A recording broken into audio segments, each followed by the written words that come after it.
ازيكم حبايب قلبي عاملين ايه؟ يا رب تكونوا في خير. وحشتوني قوي قوي قوي من الفيديو اللي فات.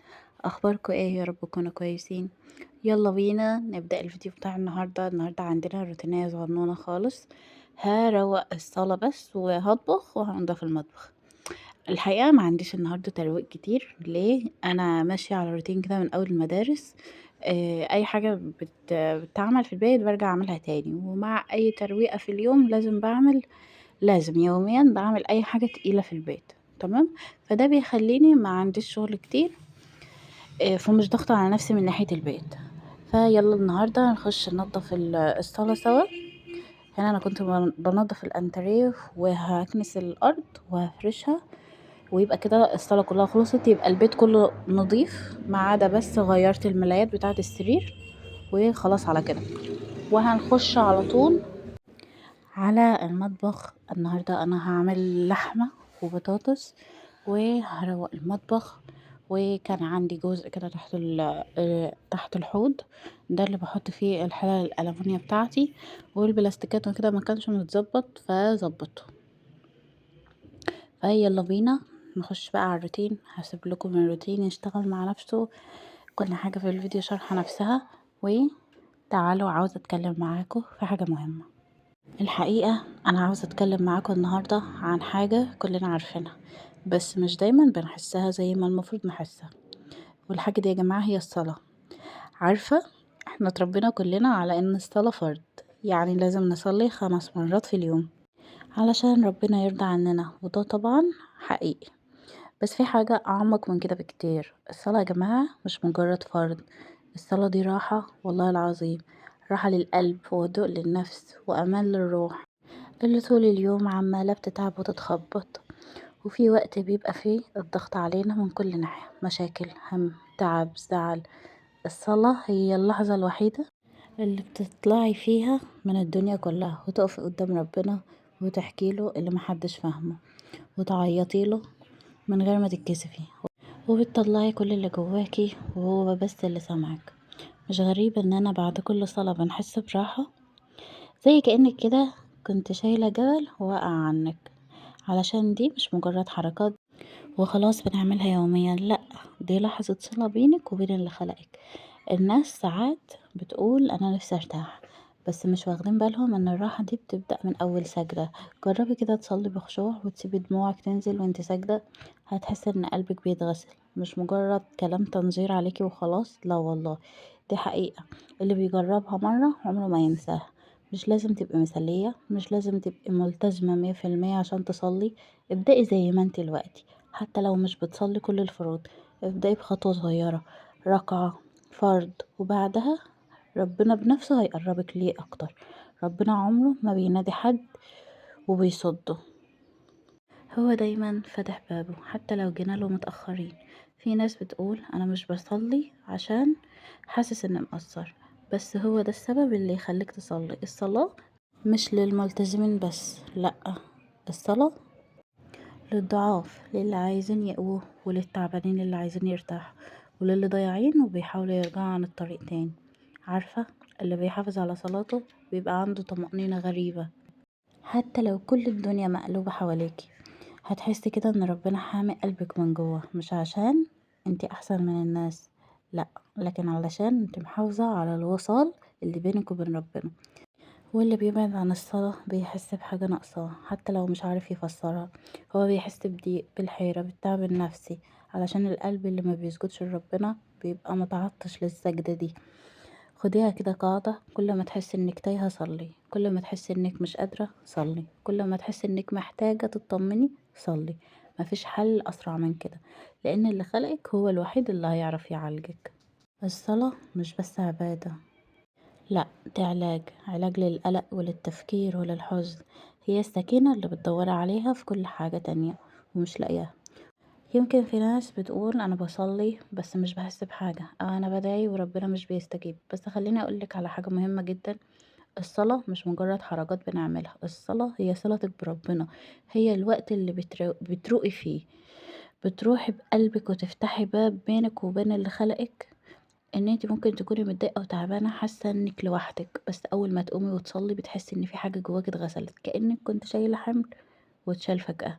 الموضوع مش اننا نصلي بس، لأ، المهم نحافظ عليها، لأن الصلاة دي مش فرض وخلاص، لا والله يا جماعة دي نجاة. يعني مثلا لما تيجي تصلي الفجر حتى لو تعبانة أو مش قادرة، قولي لنفسك ده وعد بيني وبين ربنا، مش هسيبه مهما حصل. عارفة الإحساس ده لما تلتزمي بحاجة وتحسي إنك غلبتي نفسك علشانها؟ هو ده اللي بيطهر القلب فعلا. وفي لحظات كتيرة ربنا بيختبرنا بيها، بتكوني زعلانة أو حاسة إنك مش قادرة حتى تدعي، بس أول ما تسجدي وتتكلمي معاه بصدق، حتى لو بكلمة واحدة يا رب، بتحسي إن في راحة مش مفهومة، بس في راحة حقيقية. هو ده جمال الصلاة، إنها بترجعك لنفسك وبترجعك لربنا.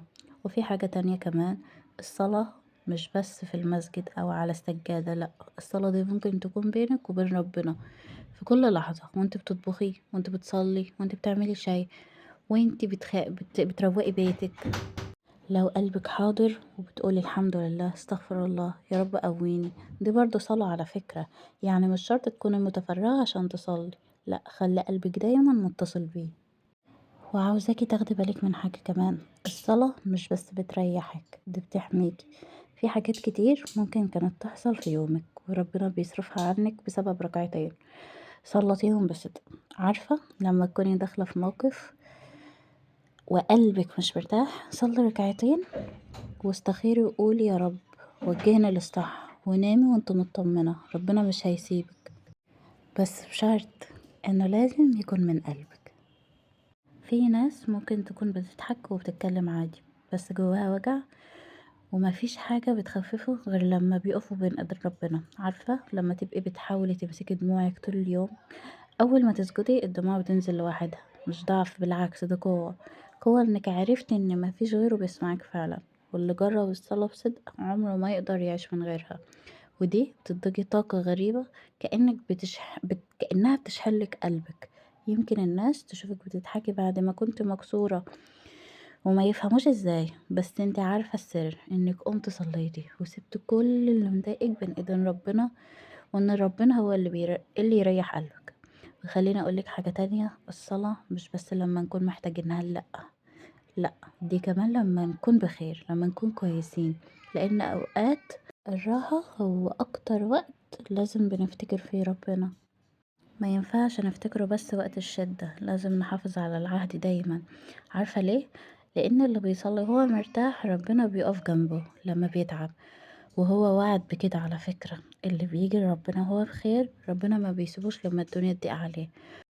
وفي مواقف كده بتحصل لكل واحد فينا، بيبقى فيه وقت تحسي انك بعدتي وانك مش قادرة تصلي او قلبك مش حاضر، وبتبدأي تكسلي وتقولي هصلي بعدين. بس خليني اقولك على حاجة، اللحظة دي بالذات لو غلبتي فيها على نفسك وقمتي وصليتي، ربنا هيكافئك براحة عمرك ما دقتيها قبل كده. الصلوات اللي بنصليها واحنا مش قادرين دي أغلى عند ربنا من 1000 سجدة واحنا مرتاحين. ولازم نفهم ان الصلاة مش بتتعلق بالمزاج، يعني مش لازم اصلي لما اكون فاضية او رايقة، لا، ده عهد بيني وبين ربنا. يعني زي ما بتنفس كده من غير ما نفكر، لازم الصلاة تكون جزء من حياتنا، من روتيننا اليومي. مهما حصل، حتى لو الدنيا مقلوبة، حتى لو كل حاجة غلط، هتحسي انك لسه ماسكة في الحاجة، لسه في امل، لسه في حاجة صح وسط كل الغلط اللي احنا فيه.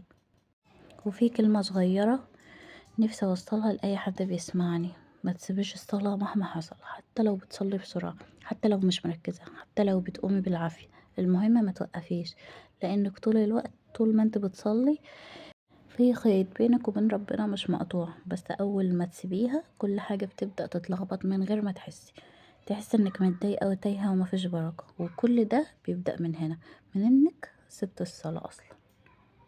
وفي كلمة نفسي أقولها لكل أم أو لأي بنوتة أو أي حد تعبان أو حاسس إنه غرقان في مسؤولية الدنيا، خدي من وقتك ولو 5 دقايق وادخلي صلي. مش لازم تبقي جاهزة ولا لابسة لبس مثالي أو حاسة إنك رايقة، ربنا عايز يشوف قلبك مش شكلك. الركعتين اللي بتصليهم وانت مرهقة أو دموعك في عينك عند ربنا والله العظيم أغلى من 1000 ركعة وانت مرتاحة.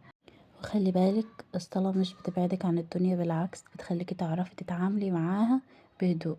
يعني لما ابنك يتعبك أو جوزك يضايقك أو الدنيا تضغط عليكي، أول ما تصلي بتحسي إنك بقيتي أقوى، كأن ربنا حاطط جواكِ طاقة جديدة. وخلاص كده حبايبي، أنا كده قُلت كل الكلام اللي أنا عاوزاه، يا رب تكونوا استفدتوا منه وطلعتوا منه بحاجة بسيطة، ويا رب تحققوا ولو حاجة بسيطة منه.